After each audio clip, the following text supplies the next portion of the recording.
A veces, las historias más extraordinarias comienzan con los actos de bondad más sencillos. En un pequeño pueblo de Pensilvania, donde todos saben lo que hacen los demás, Danny Foster creía que simplemente les estaba enseñando a sus hijas a distinguir el bien del mal. No tenía ni idea de que una tarde lluviosa cambiaría todo lo que creía sobre la suerte, el destino y los hilos invisibles que conectan nuestras vidas. Lo que Emma, de 7 años, y Lily, de 5, encontraron en esos bosques no fue solo una extraña necesitada. Fue la respuesta a las oraciones que él, por orgullo, no había podido expresar, entregada por las mismas manos a las que intentaba guiar hacia la bondad. La lluvia otoñal tamborileaba contra las ventanas de la modesta casa de 2 habitaciones en la calle Maple, donde Danny Foster se encorvaba sobre los papeles de la mesa de la cocina, que parecían multiplicarse más rápido de lo que podía procesarlos. A sus 38 años, sus manos llevaban las manchas permanentes de aceite de motor de 16 años en Millbrook Valley Manufacturing. Esa noche, como la mayoría de las noches de los últimos 6 meses, lo rodeaban facturas médicas, reclamaciones de seguros y recibos de farmacia, todos marcados con la misma cruel realidad en negrita. Atrasada, la respiración de Emma desde el sofá de la sala era trabajosa pero constante, el sonido que se había convertido en la banda sonora de sus noches de insomnio. A los 7 años, se movía con la prudencia de alguien mucho mayor, una pequeña figura que luchaba contra la distrofia muscular de Duchenne. La medicación experimental que la mantenía caminando costaba más al mes de lo que Danny ganaba en 3. Lily, de 5 años y feroz, se había autoproclamado tutora personal de Emma, sin alejarse nunca mucho del lado de su hermana. La esposa de Danny, Sarah, había sido quien, de alguna manera, había logrado que sus modestos ingresos alcanzaran para cubrir todas sus necesidades. 3 años después de perderla por cáncer, él aún estaba aprendiendo que el amor y la determinación no siempre eran suficientes para equilibrar un presupuesto.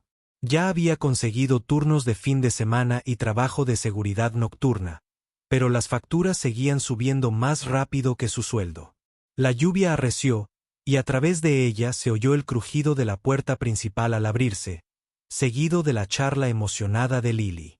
Habían estado explorando el bosque detrás de su vecindario, como hacían casi todas las tardes cuando Emma se sentía con fuerzas. «Papá». La voz de Lily tenía ese tono particular que significaba triunfo o problemas. «Papá, ven rápido. Encontramos a alguien». Danny levantó la vista de una factura de farmacia que bien podría haber estado escrita en un idioma extranjero. A través de la puerta de la cocina, pudo ver a las 2 niñas en la entrada, con sus impermeables goteando sobre el suelo de madera. «¿Encontrar qué, cariño?», preguntó Danny, caminando hacia ellas. Lily vibraba de emoción, mientras que los ojos de Emma tenían esa chispa de aventura que siempre le recordaba a su madre. «Una señora, papá, en el bosque. Está durmiendo, pero no podemos despertarla, y está toda mojada y fría». Las palabras de Lily se atropellaron. «Emma dijo que deberíamos decírtelo, porque siempre sabes qué hacer cuando la gente está herida». A DY se le encogió el estómago. En Millbrook Valley, los desconocidos eran raros, y los inconscientes eran inauditos. Agarró su chaqueta, su mente ya barajaba posibilidades, ninguna buena. «Muéstrame dónde, pero nos quedamos todos juntos». «De acuerdo». Las chicas lo guiaron por el patio trasero hasta la arboleda. Después de unos 5 minutos, Emma señaló hacia adelante, donde el camino se curvaba alrededor de una gran roca. «Allí, papá, detrás de la gran roca».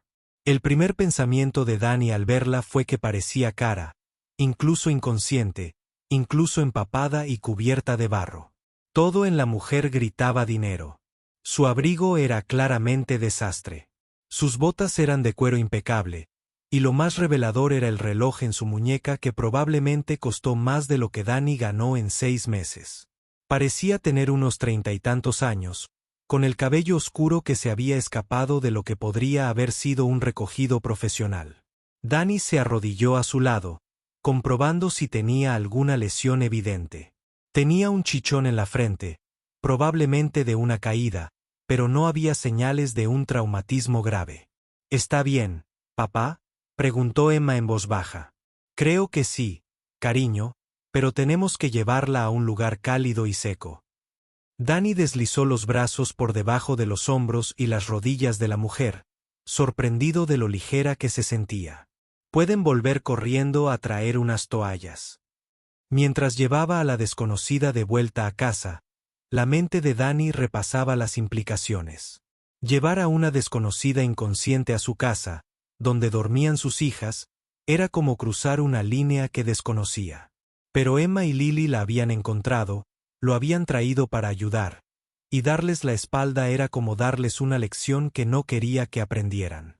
La mujer se movió cuando Danny la acomodó en el sofá de la sala. Sus párpados parpadearon, pero no llegaron a abrirse. Mientras le secaba el pelo suavemente con una de las toallas viejas de Sara, Danny notó detalles que acentuaban el misterio. Sus manos eran suaves, pero no mimadas, con pequeños callos que sugerían que no le tenía miedo al trabajo, a pesar de su evidente riqueza. Lo más curioso era que no llevaba anillo de bodas, ni bolso, ni identificación. «Papá. D.Y. ¿Cómo se llama?», preguntó Lily, acomodándose en el sillón con el tipo de interés posesivo que solía reservar para los gatos callejeros. «Todavía no lo sé, cariño. Tendremos que esperar a que despierte y nos lo diga». Danny ajustó la manta sobre los hombros de la mujer, pero ahora mismo necesita descansar y estar abrigada. Al caer la noche en su pequeña casa, Danny se encontró mirando de reojo a su inesperada invitada, mientras él ayudaba a las niñas con los deberes y preparaba la cena. La mujer no se había movido después de esos primeros momentos, pero su sueño parecía tranquilo. Aún así, las preguntas se multiplicaban en su mente como el interés compuesto en una factura vencida. Danny se despertó antes del amanecer con el sonido de movimiento en la planta baja. Había tenido el sueño ligero desde el diagnóstico de Sara, y 3 años criando solo a sus hijos solo habían agudizado esa vigilancia. Ahora, bajando las escaleras, encontró a su inesperada invitada sentada erguida en el sofá, mirándose las manos con intensa concentración. Ella levantó la vista cuando él entró en la sala de estar.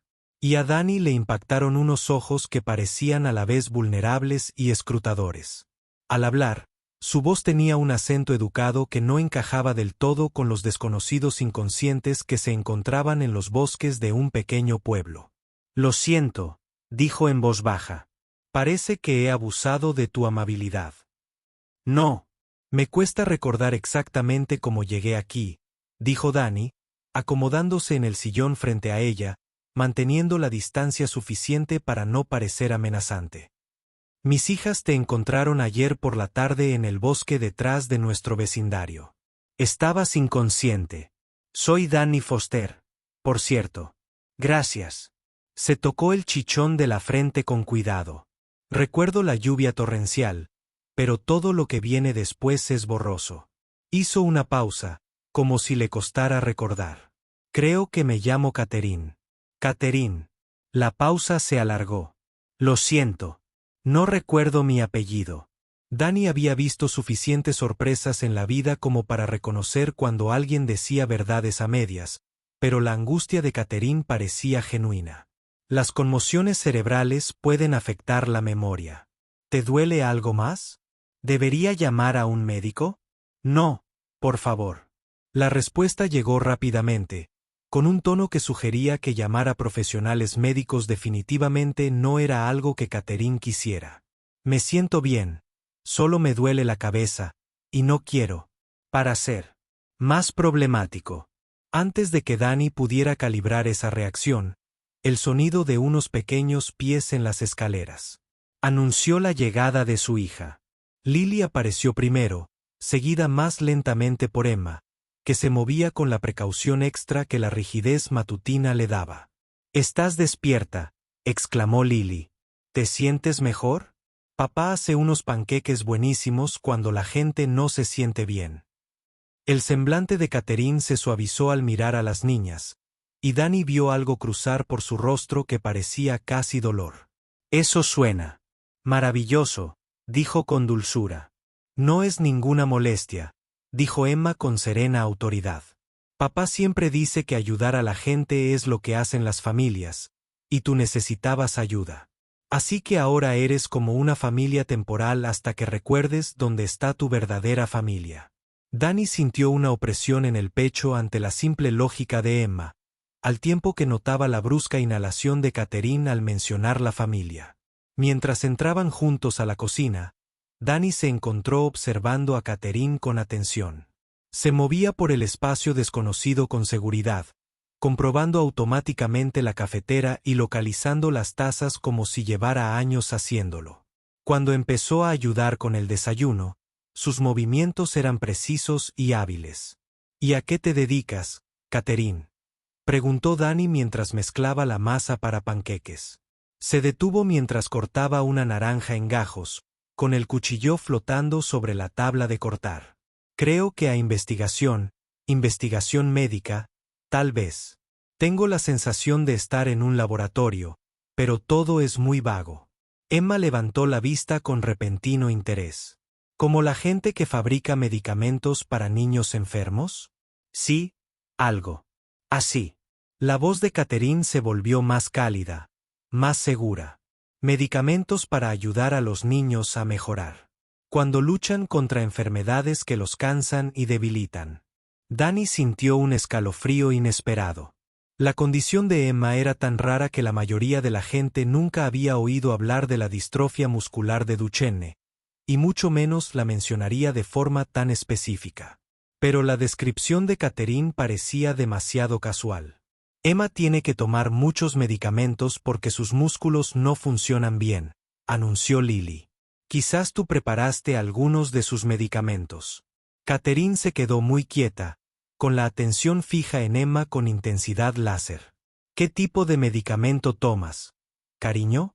Danny sintió que la conversación se deslizaba hacia un terreno que no estaba preparado para abordar, pero Emma se lanzó a una explicación detallada de su rutina diaria de medicación. Se llama algo largo y difícil de decir, pero papá lo llama la medicina muscular. Viene en un frasco especial y cuesta mucho dinero, por eso papá hace trabajos extra. La recitación práctica de Emma hizo que la cara de Danny se encendiera de vergüenza. Pero Catherine estaba escuchando con atención. Atención. ¿Cuánto tiempo llevas tomando esta medicina, Emma? Desde que tenía 5 años. Cuando empecé a caerme más. Pero papá dice que me ayuda a mantenerme fuerte. Catherine se giró para mirar a Danny, y él vio algo en sus ojos que no había estado antes. Una agudeza que parecía contradecir su supuesta pérdida de memoria. Esta medicina la toma Emma. ¿Recuerdas el nombre? Danny dudó, sin saber por qué la pregunta le parecía forzada. Es experimental, parte de un programa de prueba. Tenemos suerte de tenerla, aunque cueste. Su voz se fue apagando. El momento podría haberse extendido hacia algo más significativo, pero fue interrumpido por el timbre agudo del celular de Danny. El identificador de llamadas mostró un número que no reconoció. Dejó que saltara el buzón de voz, pero casi inmediatamente el teléfono volvió a sonar. Probablemente debería tomar esto, dijo disculpándose, entrando en la sala. Pero no se trataba de trabajo. La voz al otro lado era nítida, profesional y ofrecía información que le heló la sangre a Danny. Señor Foster, le habla el detective Martínez del Departamento de Policía de Millbrook Valley. Estamos investigando un caso de persona desaparecida y creemos que usted podría tener información útil. Una mujer llamada Doctora Catherine Sullivan desapareció hace 2 días en circunstancias sospechosas. Se la considera en peligro potencial y se ofrece una recompensa sustancial por información que conduzca a su regreso sano y salvo. ¿Puede decirme si ha visto u oído algo inusual en su vecindario? La mirada de DY se posó en Catherine a través de la puerta de la cocina, observándola ayudar a Lily a verter sirope en sus panqueques. Doctora Catherine Sullivan. No solo Catherine con el apellido desaparecido, sino la doctora Catherine Sullivan, quien aparentemente desapareció en circunstancias sospechosas y merece una recompensa sustancial. Señor Foster, ¿está ahí? Danny se dio cuenta de que había estado en silencio demasiado tiempo. Sí, estoy aquí. ¿Puede contarme más sobre esta mujer? No puedo dar detalles de una investigación en curso, pero puedo decirles que la doctora Sullivan es una investigadora prominente que podría haber sido blanco de ataques debido a su trabajo. Quienes la buscan ofrecen una recompensa de 50,000 pesos por información que conduzca a su regreso sano y salvo, sin hacer preguntas. 50,000 pesos. La cifra impactó a Danny como un puñetazo, representando más dinero del que había visto en 2 años. Suficiente para cubrir los tratamientos de Emma durante meses. Suficiente para volver a respirar. Estaré atento. Danny se oyó decir, si veo algo sospechoso, te llamaré inmediatamente. Danny colgó la llamada y se quedó en su sala mirando su teléfono mientras su mundo daba vueltas. 50,000 pesos. La doctora Catherine Sullivan, una mujer en peligro que afirmaba no recordar su apellido, pero sabía lo suficiente sobre la rara condición de Emma como para hacer las preguntas correctas. Pasaron 3 días a un ritmo sorprendentemente natural, como si Catherine siempre hubiera formado parte de su rutina. Insistió en contribuir a los gastos de la casa, pagando con efectivo de una billetera que contenía más dinero del que la mayoría de la gente llevaba consigo. Cuando Danny indagó con delicadeza sobre llamar a alguien que pudiera estar preocupado por ella, Catherine guardó silencio y afirmó no recordar a nadie. El teléfono de Danny sonó 4 veces más con llamadas del detective Martínez, cada mensaje más urgente que el anterior, cada mención de la recompensa de $50,000 lo golpeaba como un peso físico. Dejó de contestar números desconocidos por completo, pero no podía dejar de pensar en lo que ese dinero podría significar para el futuro de Emma. Lo que lo empeoraba era ver a Catherine con Emma.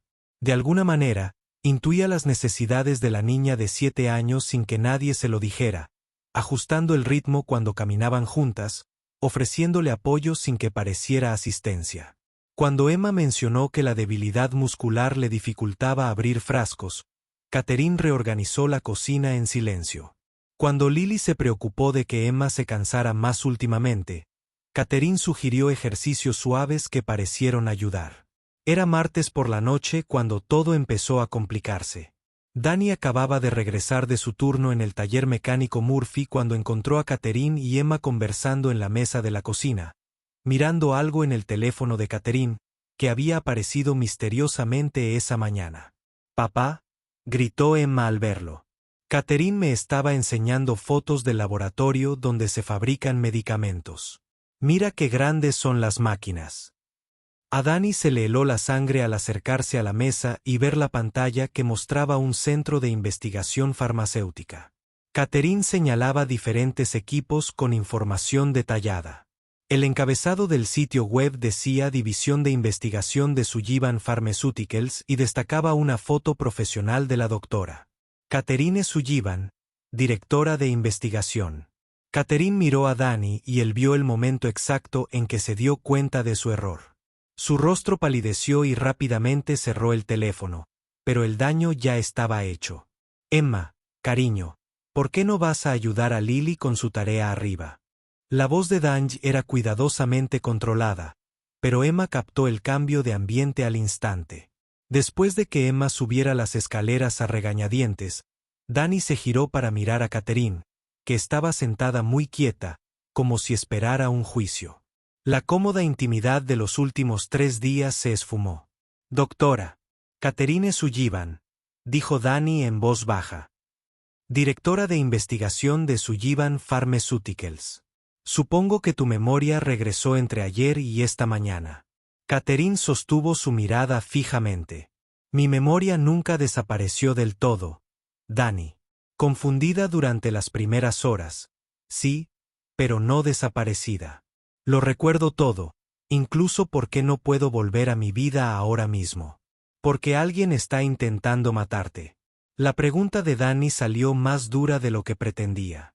Porque hay una recompensa de $50,000 por tu regreso sano y salvo, y he estado recibiendo llamadas de la policía preguntándome si he visto algo sospechoso. Porque alguien está intentando robar algo que pertenece a todos los niños como Emma, no solo a aquellos cuyas familias pueden pagarlo. La compostura de Catherine se quebró un poco. Y sí, están dispuestos a matarme para conseguirlo. Danny se hundió en la silla frente a ella. ¿De qué estás hablando? Catherine guardó silencio un largo rato. Hace 3 semanas, completé el desarrollo de un tratamiento para la distrofia muscular de Duchenne que no solo es más eficaz que cualquier otro disponible actualmente, sino que es potencialmente curativo. No solo ralentiza la progresión, sino que revierte el daño muscular. El mundo de Danny se tambaleó. La condición de Emma, el tratamiento experimental que lo estaba llevando a la ruina. De repente, todo estaba conectado con la mujer sentada frente a él. El consorcio farmacéutico que ha estado intentando comprar mi empresa se enteró del avance. Catherine continuó. Cuando me negué a vender, decidieron tomar lo que querían por la fuerza. El accidente de coche no fue un accidente, Danny. Intentaron matarme, pero logré escapar. Y casualmente terminaste inconsciente en el bosque detrás de mi casa, donde mi hija, que tiene exactamente la misma condición que estás investigando, te encontraría. La voz de Danny era monótona, incrédula. Catherine se sonrojó. No fue casualidad. Llevo 8 meses siguiendo el caso de Emma, Danny. Cuando su médico solicitó el programa de tratamiento experimental, su expediente llegó a mi escritorio. Su respuesta a la medicación actual ha sido notable. He estado usando su progreso como punto de referencia para el desarrollo del nuevo tratamiento. La cocina pareció encogerse. Danny, has estado espiando a mi hija. He estado intentando salvarle la vida, replicó Catherine. ¿Sabes cuál es su pronóstico con el tratamiento actual? 5 años más, quizás 7, antes de que la medicación deje de ser efectiva. El tratamiento que he desarrollado podría darle una vida normal. Danny. Una vida normal. Antes de que Danny pudiera responder, el portazo de un coche afuera los dejó paralizados. Eran más de las 9, y las visitas inesperadas eran escasas. Danny se acercó a la ventana de la cocina y miró por las persianas, con el estómago encogido por lo que vio. 2 todoterrenos negros estaban aparcados frente a su casa, y 4 hombres con trajes caros subían por el camino de entrada con paso decidido. No eran policías. Se movían como guardias de seguridad privados, como gente acostumbrada a resolver problemas sin preocuparse por los detalles legales. Catherine. La voz de Dan era apenas un susurro. Tenemos compañía. Se unió a él en la ventana, y él vio cómo palidecía al reconocer a los hombres. Son de la gente de Blackstone. ¿Cómo me encontraron aquí? La mente de DY repasó los últimos 3 días, intentando identificar cualquier momento en el que Catherine pudiera haber revelado su ubicación. ¿Los guiaste hasta aquí? No. La negación de Catherine fue feroz. Danny, te juro que nunca pretendí que encontraran este lugar. Sonó el timbre, seguido de fuertes golpes. Desde arriba llegó la voz de Lily preguntando a Emma a qué se debía el ruido, y Danny se dio cuenta de que sus hijas estaban a punto de verse arrastradas a una situación mucho más allá de lo que las había preparado. Señor Foster. La voz desde afuera era profesionalmente cortés, pero con un tono que sugería que la cortesía era opcional. Buscamos a alguien que podría haberse refugiado en su casa. Nos gustaría hablar con usted unos minutos. Danny miró a Catherine, que permanecía inmóvil con los puños apretados. Fueran o no puros sus motivos, su preocupación por sus hijas parecía genuina. Los golpes volvieron, más insistentes, y Danny oyó a uno de los hombres decir algo sobre revisar la parte trasera de la casa. No iban a esperar mucho más. El sótano, dijo Danny rápidamente, tomando una decisión que parecía inevitable y aterradora a la vez. Hay un sótano que conecta con el sótano. Si puedes bajar sin que te vean, hay una entrada exterior que da al patio trasero que está detrás de nosotros. Catherine lo miró fijamente. Danny, si descubren que me ayudaste a escapar, te harán daño. Harán daño a tu familia. Y sí, te dejo con ellos ahora mismo. ¿Qué pasa con la oportunidad de Emma de acceder al tratamiento que desarrollaste? Danny se dirigía a la puerta del sótano. ¿Qué pasa con los demás niños como ella? La investigación está en un disco duro cifrado en el bolsillo de mi abrigo, dijo Catherine rápidamente. Si algo me pasa, llévaselo a la doctora Patricia Henley del Hospital Infantil de Filadelfia. Ella sabrá qué hacer con él. Entonces se fue, desapareciendo en el sótano. Danny cerró la puerta tras ella y respiró hondo antes de abrir la puerta principal para afrontar las consecuencias que su decisión había desencadenado. Los hombres que estaban afuera eran exactamente lo que esperaba. Educados profesionalmente, vestidos con ropa cara e irradiando una amenaza controlada. El que parecía estar al mando era alto y de cabello plateado con una presencia imponente. Señor Foster, soy James Morrison de Blackstone Security. Lamentamos molestarlo tan tarde, pero buscamos a una mujer que podría estar en peligro. La doctora Catherine Sullivan, investigadora, desapareció hace varios días. Creemos que pudo haber buscado ayuda en este vecindario. Danny esbozó una expresión que esperaba confundida. Lo siento. No he visto a nadie así. Está bien.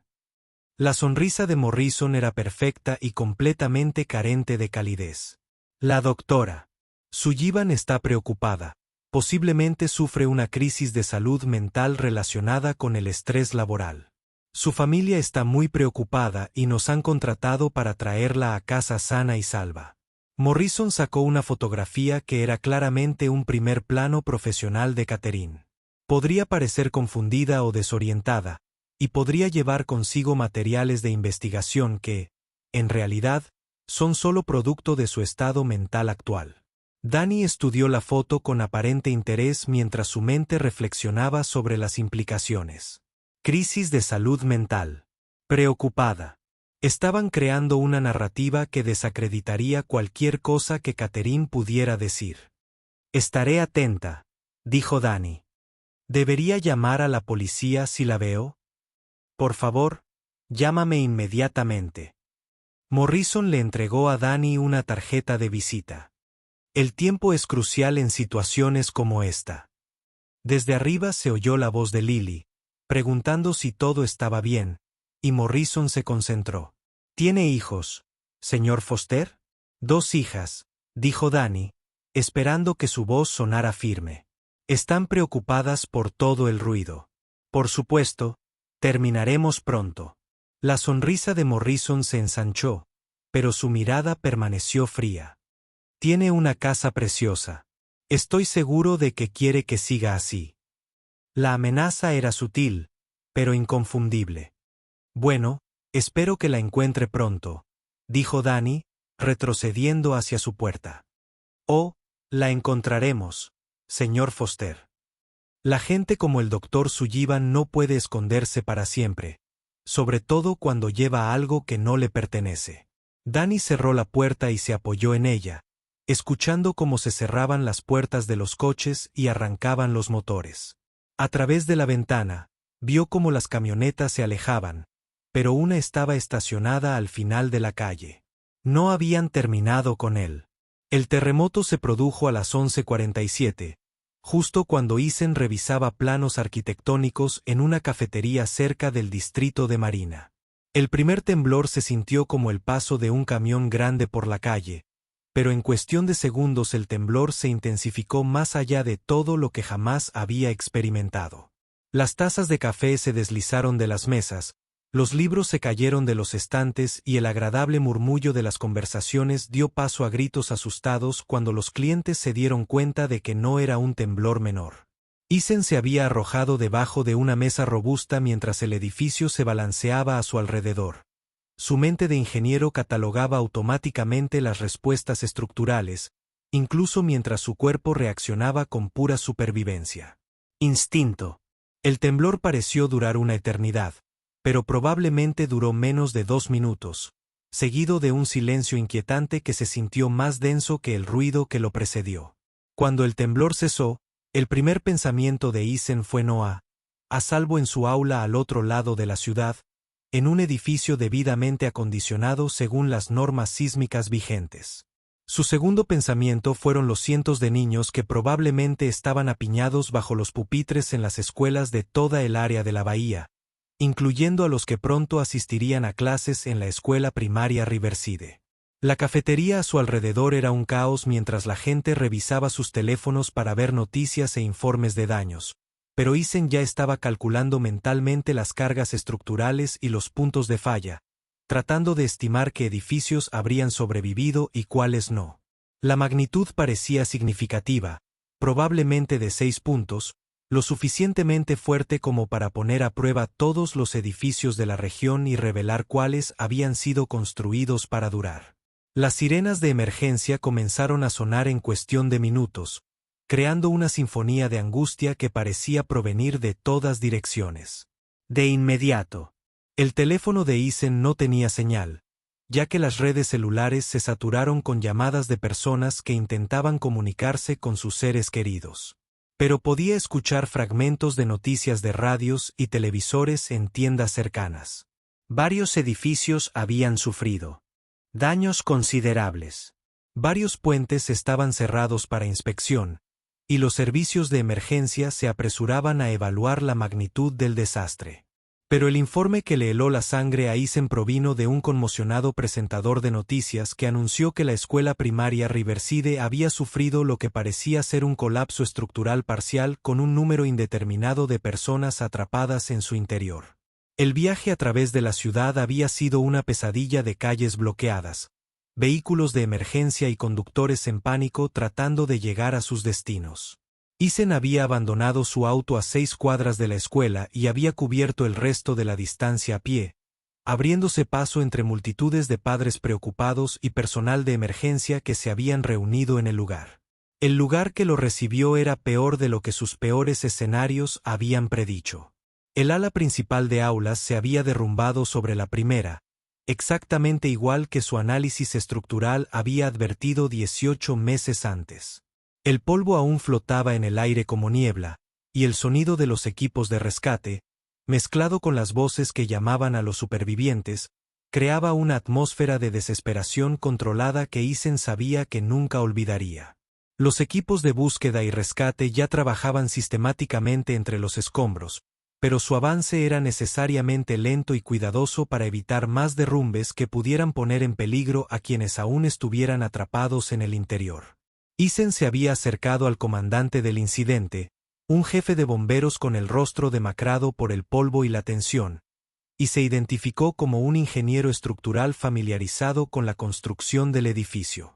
El jefe lo miró con la gratitud que los servicios de emergencia reservaban para los expertos que podían ayudarles a salvar vidas, y en cuestión de minutos Eisen se encontró con un casco y un chaleco de seguridad prestados, utilizando su conocimiento de la distribución del edificio para guiar las labores de rescate hacia las zonas más prometedoras.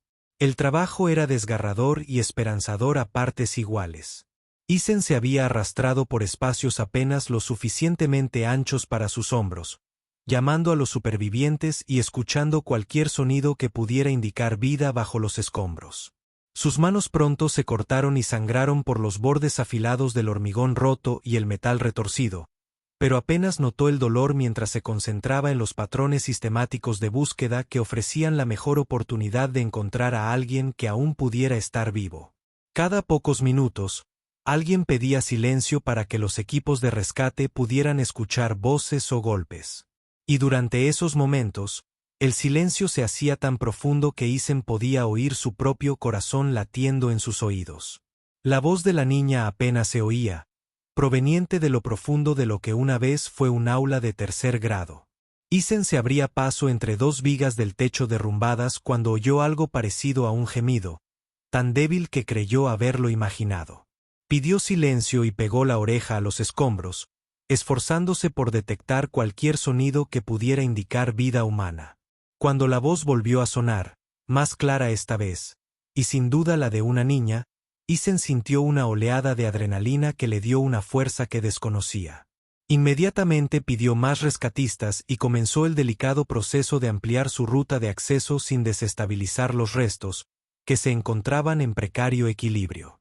Lo que nadie podría haber predicho es que la niña atrapada bajo los escombros era Grace Blackwood, la hija de 8 años de Alexandra, que había visitado la escuela para una presentación del Día de las Profesiones.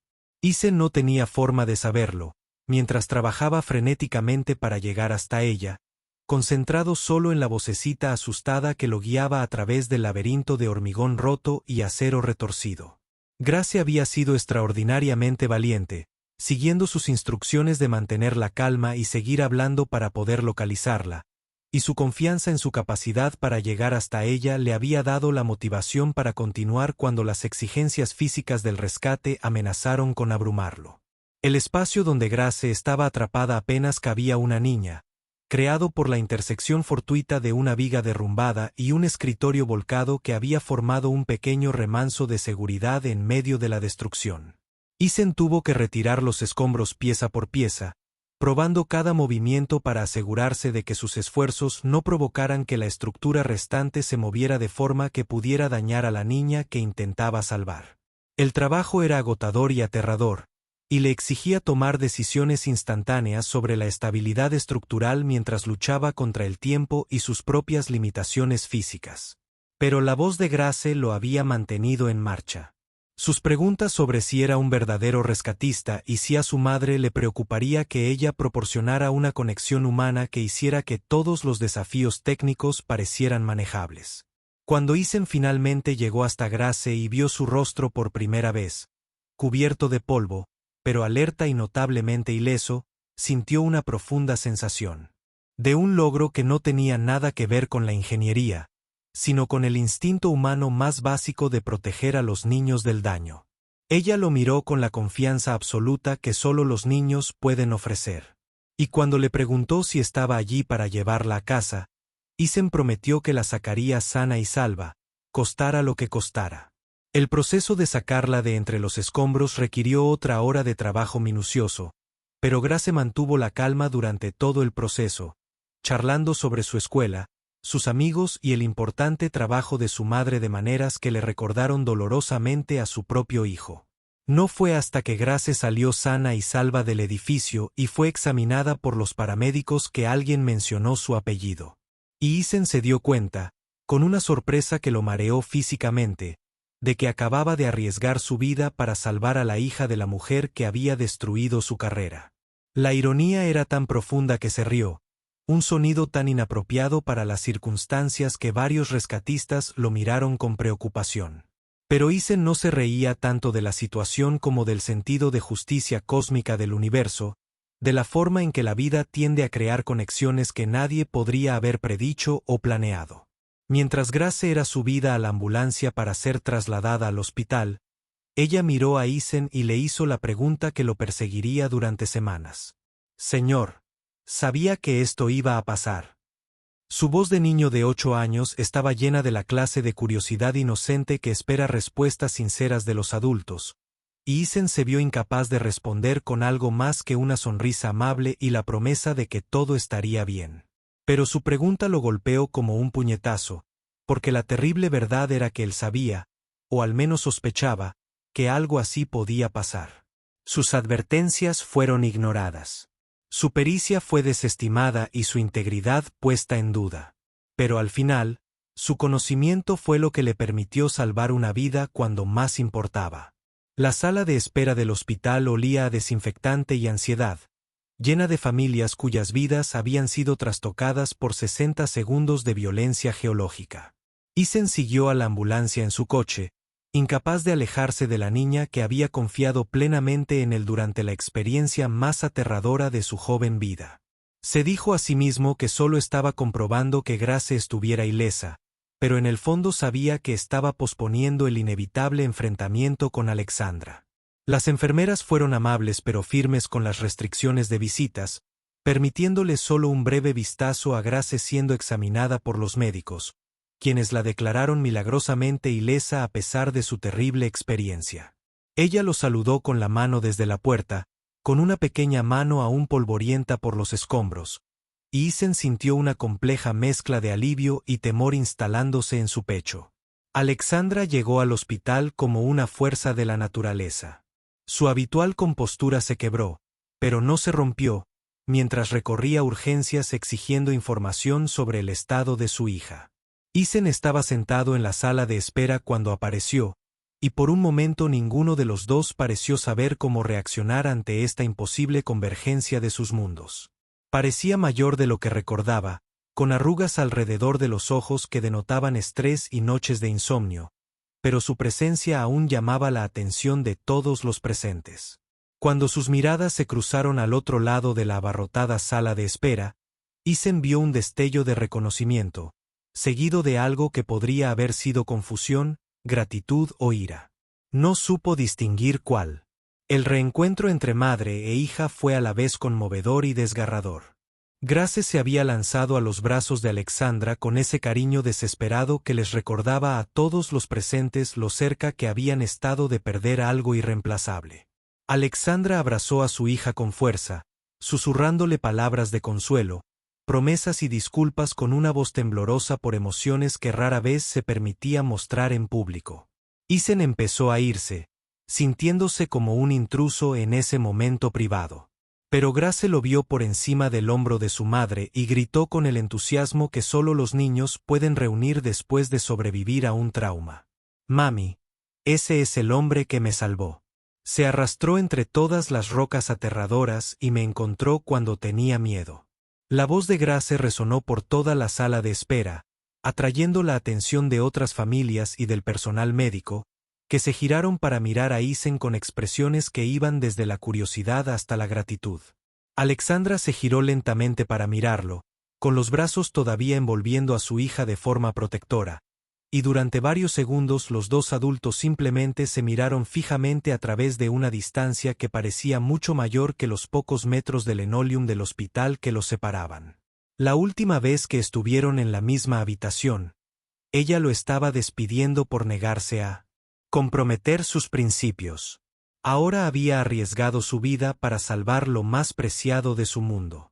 La conversación que siguió fue forzada y surrealista, conducida en el tono bajo que los hospitales parecían requerir, incluso en momentos de profunda revelación. Alexandra le había dado las gracias con la cortesía formal de quien se dirige a un desconocido, pero sus ojos delataban una complejidad de emociones que sugería que comprendía las implicaciones más profundas de lo sucedido. Grace había charlado con entusiasmo sobre su rescate, describiendo la valentía de Isen en términos que lo hacían parecer un superhéroe en lugar de un hombre desesperado arrastrándose entre escombros peligrosos. Ninguno de los dos adultos había mencionado su historial profesional, pero este flotaba entre ellos como una tercera presencia que hacía que cada palabra se sintiera cargada de un significado tácito. El doctor Martínez, el médico de urgencias que atendía a Grace, finalmente interrumpió su incómodo reencuentro para explicar que la niña estaba notablemente ilesa, pero que necesitaría pasar la noche en observación debido a posibles síntomas de conmoción cerebral. Mientras los profesionales médicos se afanaban a su alrededor con la eficiente urgencia que definía la vida hospitalaria, Isen se encontró estudiando el rostro de Alexandre y reconociendo algo que nunca había visto durante sus enfrentamientos corporativos. Parecía vulnerable de una manera que nada tenía que ver con negocios ni plazos de construcción. Despojada de la armadura que el poder ejecutivo solía proporcionar contra las incertidumbres de la vida. Era simplemente una madre que casi había perdido a su hijo, y Isen sintió que su ira hacia ella comenzaba a complicarse en algo más difícil de categorizar. Los equipos de noticias locales habían llegado al hospital a primera hora de la tarde, atraídos por los informes del dramático rescate y la historia de interés humano que representaba. Isen había intentado evitar las cámaras, incómodo con la atención y reacio a hablar de los aspectos técnicos del colapso del edificio mientras las familias aún lidiaban con las consecuencias inmediatas de la tragedia. Pero varios testigos lo habían identificado como el ingeniero que dirigió las labores de rescate, y los periodistas insistieron en conocer su perspectiva tanto del derrumbe como de las operaciones de rescate. Cuando le preguntaron cómo supo dónde buscar supervivientes, Isen simplemente dijo que comprender la construcción de edificios le había ayudado a predecir dónde podrían existir espacios seguros, evitando cuidadosamente mencionar sus preocupaciones previas sobre la integridad de las estructuras. Alexandra había visto estas entrevistas desde la habitación de Grace en el hospital, y Isen había sido plenamente consciente de su atención, incluso mientras intentaba concentrarse en las preguntas del periodista. La ironía de la situación no pasó desapercibida para ninguno de los dos. El hombre al que ella había descartado como un alborotador estaba siendo aclamado como un héroe, mientras que el proyecto de construcción que ella había insistido en completar, a pesar de sus advertencias, se había convertido en un símbolo de lo que podía salir mal cuando se ignoraban las preocupaciones de seguridad. Ninguno de los dos habló de esto públicamente, pero la tensión tácita era evidente para cualquiera que conociera su historia, y Isen sospechaba que algún periodista de investigación acabaría relacionando su despido con los problemas estructurales de la escuela. El verdadero enfrentamiento llegó 3 días después, cuando Alexandra apareció en el pequeño apartamento de Isen sin previo aviso ni invitación. Él estaba ayudando a Noah con los deberes en la mesa de la cocina cuando sonó el timbre, y abrir la puerta y encontrar a su antiguo jefe en el umbral fue como entrar en una realidad alternativa, donde las leyes de las relaciones profesionales ya no se aplicaban. Se veía diferente fuera de su entorno corporativo, más humana de alguna manera, con vaqueros y un suéter sencillo que la hacían parecer accesible de una forma que su atuendo de oficina nunca había tenido. Pero su expresión tenía la fuerza de alguien que había pasado días lidiando con verdades difíciles y finalmente había decidido que la confrontación era preferible a la incertidumbre.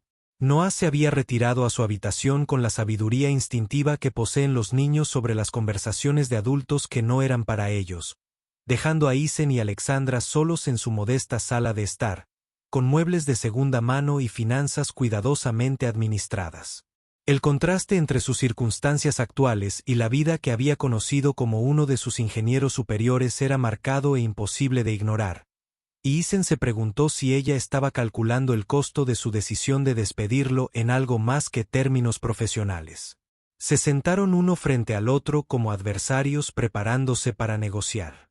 Pero la dinámica de poder habitual parecía irrelevante ahora que ambos habían sido despojados de sus identidades más fundamentales como padres que harían cualquier cosa para proteger a sus hijos.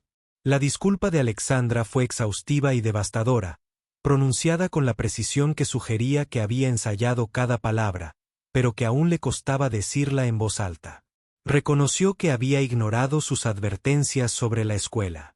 Problemas estructurales, priorizando las preocupaciones presupuestarias y las presiones de los plazos sobre consideraciones de seguridad que deberían haber sido innegociables.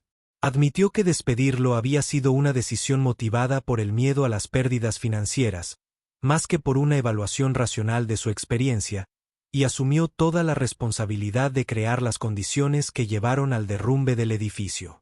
Y lo más importante, reconoció que sus acciones habían puesto en riesgo la vida de niños, incluidas las suyas, y que solo la valentía y el conocimiento de Isen habían evitado que Grace se convirtiera en víctima de su miopía corporativa.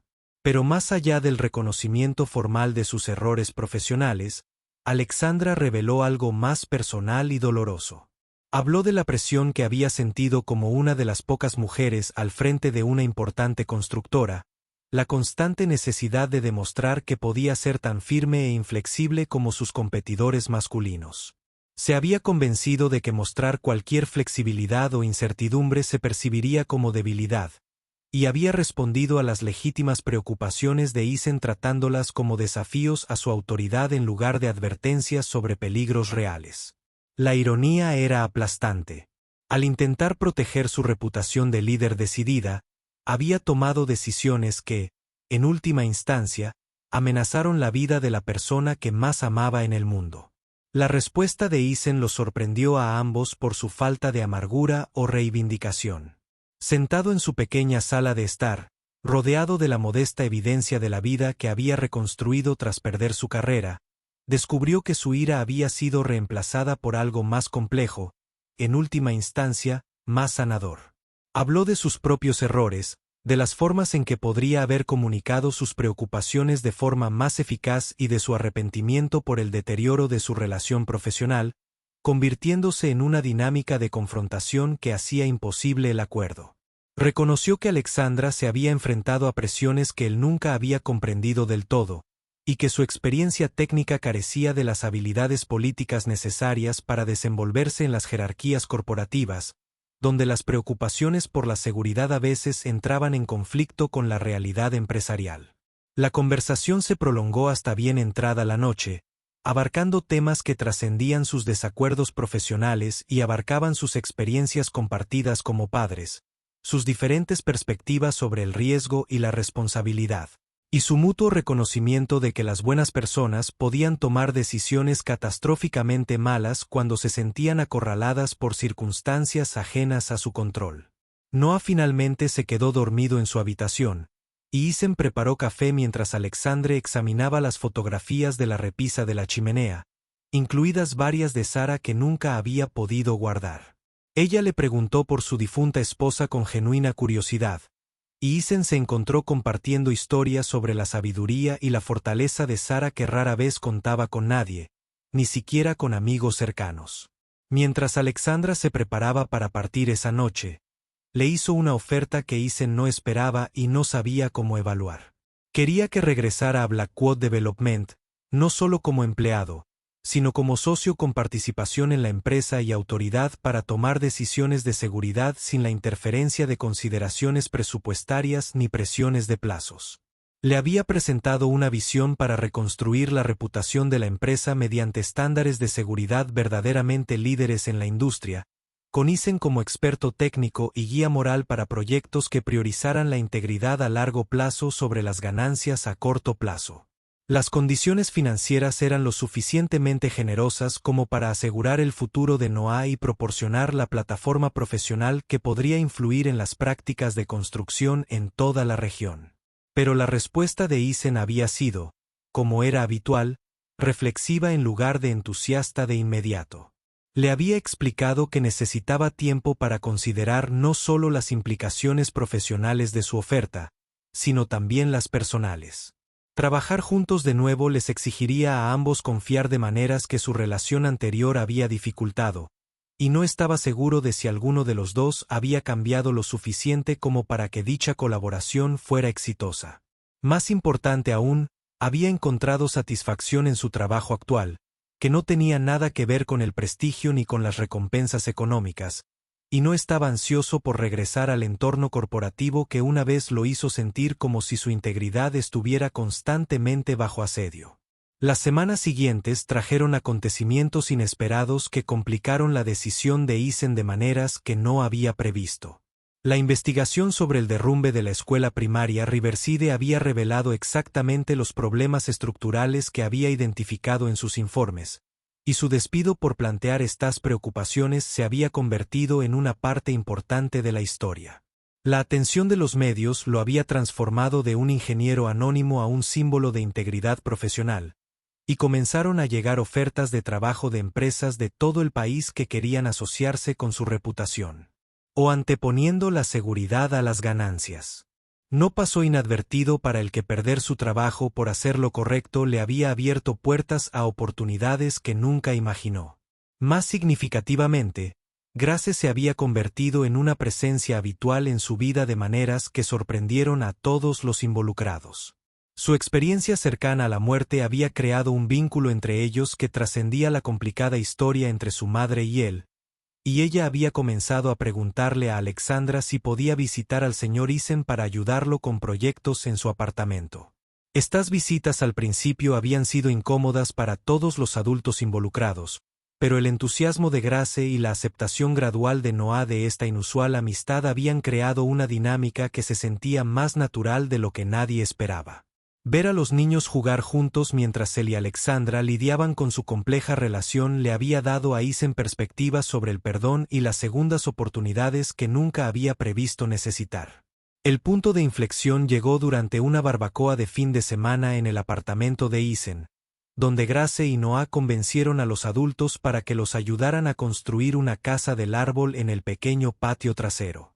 Trabajar juntos en un proyecto de construcción, incluso uno tan sencillo como una estructura de juegos infantiles, les había recordado a Eason y Alexandra porque se habían sentido atraídos por la construcción en un principio. Su desacuerdo profesional parecía menos importante visto desde la perspectiva de dos niños que simplemente querían un lugar seguro para jugar, y sus conversaciones técnicas se centraban en crear algo que les brindara alegría en lugar de ganancias. Al final del día, cubiertos de serrín y rodeados de la risa satisfecha de sus hijos, ambos reconocieron que su colaboración podría ser posible después de todo. La decisión de Isen de aceptar la oferta de Alexandra no estuvo motivada por consideraciones financieras ni ambiciones profesionales, sino por la comprensión de que juntos podían lograr más de lo que cualquiera de los dos podría lograr solo. El nuevo complejo Blackwood sería más pequeño y más selectivo en sus proyectos, pero también estaría genuinamente comprometido con los principios que le habían costado a Isen su puesto original. La perspicacia empresarial de Alexander, combinada con su experiencia técnica y claridad moral, pudo crear una empresa que demostró que la seguridad y la rentabilidad no eran mutuamente excluyentes, y su experiencia compartida de casi perder lo que más importaba les motivó a hacer realidad esos objetivos idealistas. La conferencia de prensa que anunció el regreso de Isen a la empresa fue cuidadosamente orquestada para enfatizar temas de redención y segundas oportunidades, en lugar de la gestión de daños corporativos. Alexandra habló sobre aprender de los errores del pasado y la importancia de escuchar a los expertos que plantean verdades incómodas. Mientras que Isen se centró en la oportunidad de construir proyectos en los que las comunidades pudieran confiar plenamente. Grace y Noah estuvieron presentes en el anuncio. Su amistad sirvió como un símbolo visible de cómo los conflictos profesionales podían superarse cuando las personas optaban por la sanación en lugar del resentimiento. Pero la verdadera medida de su éxito no residiría en la cobertura mediática ni en el reconocimiento de la industria, sino en los edificios que construirían juntos en el futuro. Su primer proyecto conjunto fue una nueva escuela primaria en Oakland, diseñada con estándares de seguridad sísmica que superaban los requisitos actuales y construida con un cronograma que priorizaba la minuciosidad de la construcción sobre la rapidez de su finalización. Isen insistió en inspeccionar personalmente cada elemento estructural crítico. Si bien Alexandra se aseguró de que el presupuesto incluyera provisiones para los sistemas de seguridad más avanzados disponibles, la escuela estaba programada para abrir 18 meses después del colapso de Riverside, y ambos socios estaban decididos a que demostrara que la industria de la construcción podía aprender de sus fracasos. Los niños se habían adaptado a la colaboración de sus padres con una resiliencia que despertaba en los adultos envidia y esperanza a partes iguales. Grace y Noah se habían convertido en verdaderos amigos, unidos por la experiencia compartida de tener padres que construían cosas y el orgullo mutuo de formar parte de una historia que había terminado bien a pesar de su difícil comienzo. Ayudaron a diseñar elementos del patio de recreo en las nuevas escuelas de Oakland, insistiendo en características que fueran divertidas y seguras, y sus aportaciones les recordaron a los adultos que el propósito final de la construcción era crear espacios donde la vida pudiera florecer. En el aniversario del terremoto de Riverside, Isen y Alexandra estuvieron juntos en el lugar donde una vez estuvo la antigua escuela, ahora marcado por un jardín conmemorativo que honra la resiliencia de la comunidad que sobrevivió al desastre. La inscripción en el monumento central decía simplemente, en memoria de las lecciones aprendidas y las vidas protegidas. Y ambos comprendieron que su propia relación se había convertido en parte de esa historia más grande de crecimiento a través de la adversidad. Grace y Noah colocaron flores en el monumento.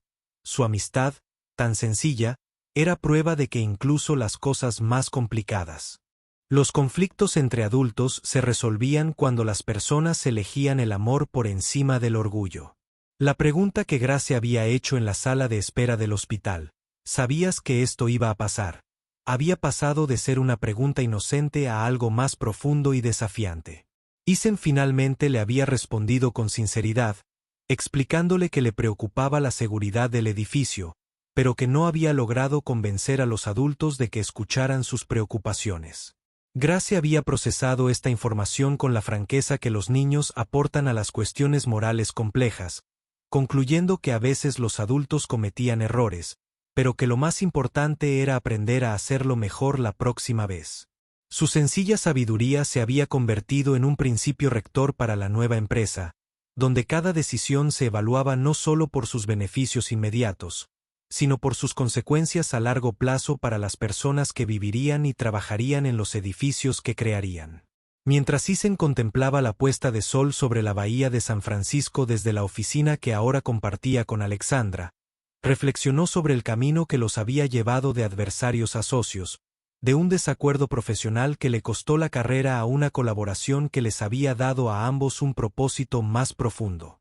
El horizonte de la ciudad estaba salpicado de edificios que él había ayudado a diseñar a lo largo de los años, cada uno representando la visión de alguien de un futuro mejor, plasmada en acero y hormigón. Pero la estructura de la que estaba más orgulloso no era visible desde la ventana de su oficina. Era la confianza que él y Alexandra habían reconstruido entre ellos, la amistad que sus hijos habían forjado a pesar de la complicada historia de sus padres y el compromiso que habían asumido para garantizar que la integridad nunca más fuera tratada como un lujo en sus vidas profesionales. El teléfono de su escritorio vibró con un mensaje de texto de Noah preguntando si Grace podía ir a cenar y ayudar con un proyecto de ciencia sobre diseño de edificios sismorresistentes. Eason sonrió mientras escribía su consentimiento y luego miró a Alexandra, al otro lado de la oficina, quien revisaba los planos de su último proyecto con la misma concentración que antes lo había intimidado. Ahora la reconocía como la expresión de alguien que entendía que acertar con los detalles podía marcar la diferencia entre la seguridad y la catástrofe, entre proteger familias y destruirlas.